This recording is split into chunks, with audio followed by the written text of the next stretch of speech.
خوش آمدید خانم مرسی.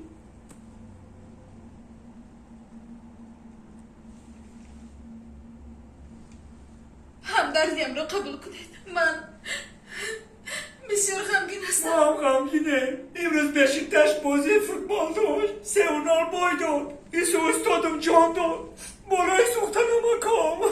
باوریم نمیآید. من مردها رو در حقیقت نمیفهمم. تخم فروش در جوانیش مرده است و تو باشی آیدی بازی گپ میزنی. ما استادم دائما برای بشکتش دعا میکردم که فقط ببرنه. آخه استادم همین کمان داده سخت بلنشید بود. ما گفتیم اقلا 3-3 بشید. یک استادم زنده بشید آخه. نه که این خیلی نشید. 3-0 بای داد. ما تمام شده. بیچاره شده. استادم مرد رفت.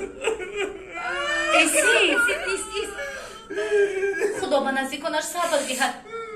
او چه خیلی مرد؟ اگر کمانده شرمنده را حساب نکنه براحت مرد. تو چی رو در نظر داری نفهمیدم. روش پری نور بود. نه که مرد.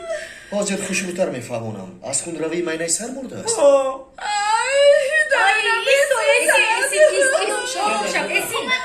برادران عزیز، دوستان عزیز، هموطنان، روزهای نزدیک یک سریش برآمدگی در نورانگیز فیلم بدروین پادپیسات کنید. کینوی ترکی با زبان تاجیکی پیشکش شما میگردد. تماشا کنید و حلاوت ببرید. برای شما نورانگیز فیلم تقدیم میکنم.